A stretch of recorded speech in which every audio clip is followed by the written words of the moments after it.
I know you're all going to be shocked, but the same exact stat that we keep hearing for the better part of the past 2 decades has come up yet again in a new study that apparently women make up 48% of gamers per ESA, which, if you believe that, my goodness, do I have a bridge to sell you.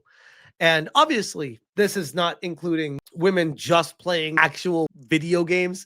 It's including mobile phone games as well. And we have Critical Drinker who says, playing Candy Crush once a week on your phone doesn't make you a gamer. And was quote tweeted by Madam Savvy. And we're going to start with this before we go diving deeper into the stats, because the stats are ludicrous and they do not provide the full picture.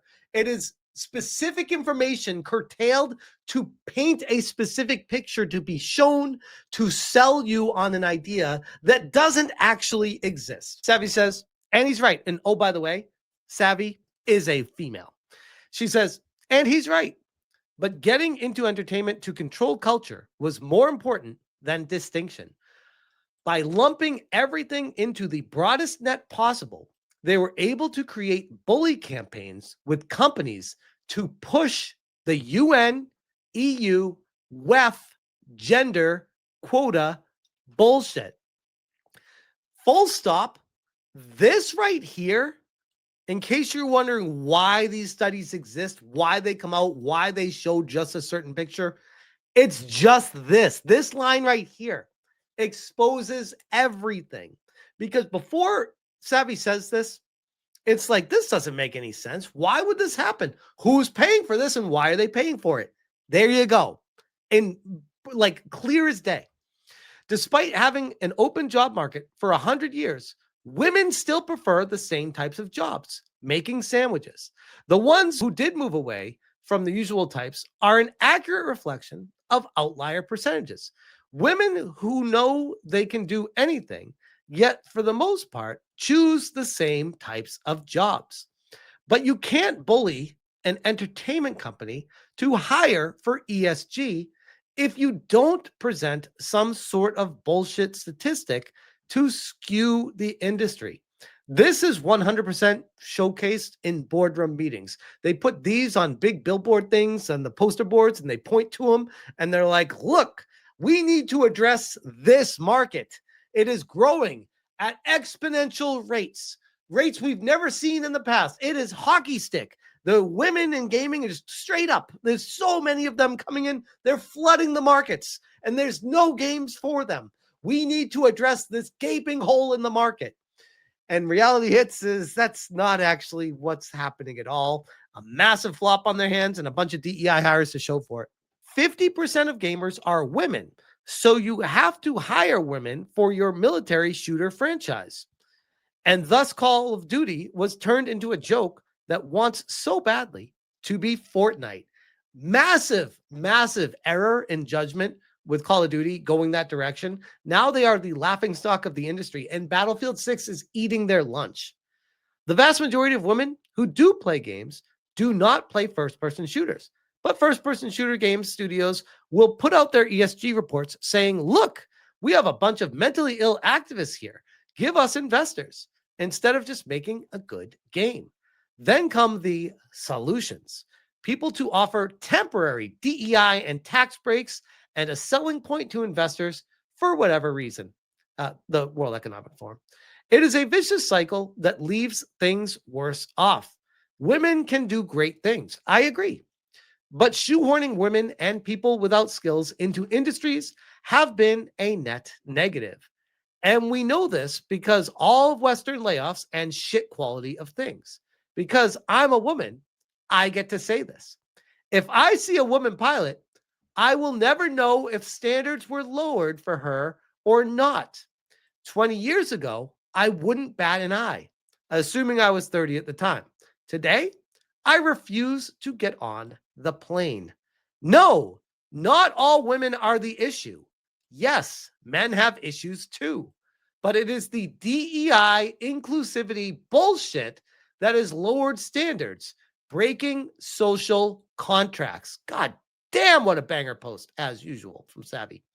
I don't have to partake in every service offered. Flying is not survival to me. And if people think the silent majority isn't thinking that, well, Kamala would be president if that weren't the case. What a banger post. And these are some of the stats from not just the ESA, but Capcom a few years ago as well. Says these are the people who voted in the Capcom super elections. And this right here is an accurate portrayal, almost down to a T, of what I would say represents the entire gaming pool. I would say it's predominantly men, over 80% men. 82, I would say it's probably higher than that, but okay. 82, I'll go with that.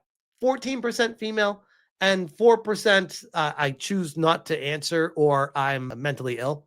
That's higher than I would think, but if they're grouping in I choose not to answer, that would make up sense for it if people don't want to let them know. This comes to us from Dexerto, and they say, viral study finds most American gamers are 65 and older. Okay.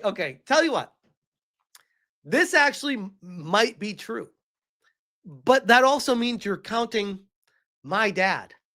My dad, do you know what my dad does? I love my dad, bless his heart. He spends his days a lot of time on his computer, checking stocks, keeping up with the news, and playing solitaire. And he's pretty good at solitaire. The standard one that comes with the Windows operating system, the one on that. He really likes that solitaire game. Is my dad a gamer, guys? I mean, according to this survey, yep. So you can tell this picture is definitely a legit picture where these older gamers, this is how they play their games. Yep. The Entertainment Software Association released a study about, and it's totally true, guys, and totally not warped at all, about demographics of the video game industry, discovering that in the USA, the elderly play the most games. Again, because everyone else is working and they're counting solitaire. With that being the case, I would agree. Yes, they probably do if you count that. In early October 2025, the ESA published a study titled The Power of Play, which surveyed 24,216 players, 16 years and up, from 21 countries and 6 continents.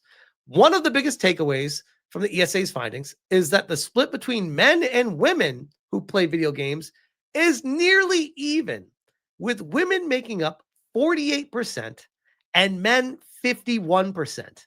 In some countries, there were more women who game than men. In the US, the divide was 52% women, 48% men, while South Africa boasted a ratio of 58% female to 41% male players. Every day, across the world, people press Once again, this is the whole billboard presentation for the boardroom. Play. On consoles and smartphones, in cities and villages, billions of players dive into stories, challenges, and shared adventures. Our research spanned more than 24,000 people across 6 continents, creating a sweeping 21-country portrait. Who paid for this? Where'd the money come from? Oh, it's the ESA, the ESRB, so game studios. So it's a self-fulfilling prophecy to get the answer that they were requesting. Gotcha. And was this for their ESA partners in the World Economic Forum to prove that their work is actually working? Maybe you think so? Of why we play. I risultati sono sorprendenti. 2/3 delle persone... Just fucking speak English. I can't stand when they're like, oh, let's switch to a different language to sound like we're multicultural. Just fucking put it all in English, bro. Make a different one for a different language. Don't make me read. Giocano per divertirsi. Il 77% afferma che i videogiochi li aiutano a ridurre lo stress. El 64% dice que los juegos les conectan con otras personas. 64, and then when you fucking pause it, this comes up over. 64% say games connect them with other people, helping them feel less lonely. Ironically, ultimately, making them more lonely at the end of the day. Sintiéndose menos solos. Mas jogar também elucida a mente. 81% dos jogadores concordam que jogar proporciona estimulação mental. De flesta säger att det stärker deras förmåga att lösa problem och jobba tillsammans med Okay, andra. I'm not going to sit through this whole thing. God damn, that's terrible. 21% of those surveyed said that they were PC gamers, with another 21% gravitating towards console. Okay. VR headsets and other hardware made up 3%. The divide between men and women in regards to console gaming was closer than those who chose mobile. 27% of male players play on console.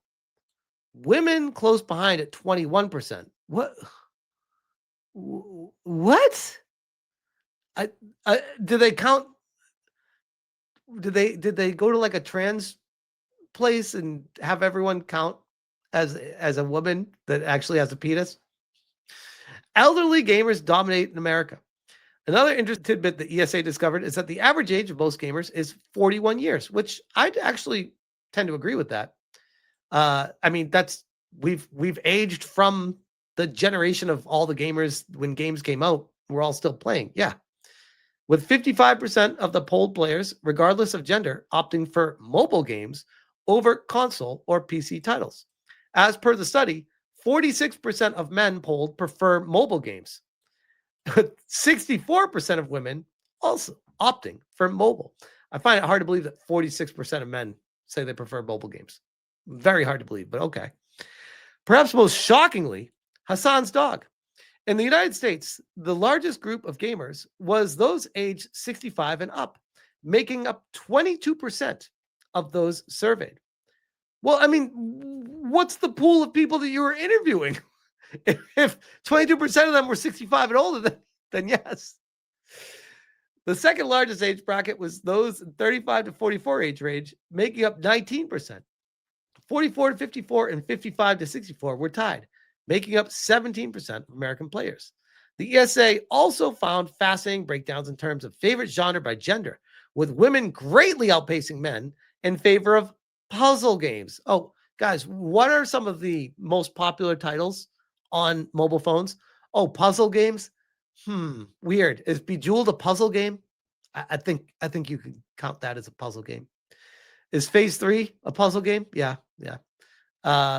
While men generally prefer other kinds of titles like action, fighting games, and shooters. Okay, so video. While men play video games, women are playing Bejeweled. That's literally what this just says here. Gotcha. In general, players under the age 35 prefer most genres more than those over 55, but their elders outnumber the youth when it comes to puzzle games and mobile platforms. Of course. Is solitaire considered a puzzle game? Yes. So yes, of course, elders would outnumber the youth and they would play puzzle games. Yes. That's not video games. Women now make up 48% of games per ESA. Talk about a misleading headline and burying the lead.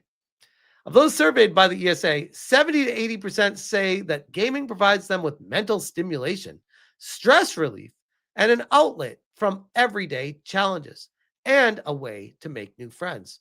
I will tell you guys, from my dad's perspective, this is not to be rude. I think he looks at it as a way to pass time. I think he gets really bored. He's retired. His back is all jacked up. He can't really walk around that much. His eyes aren't that great.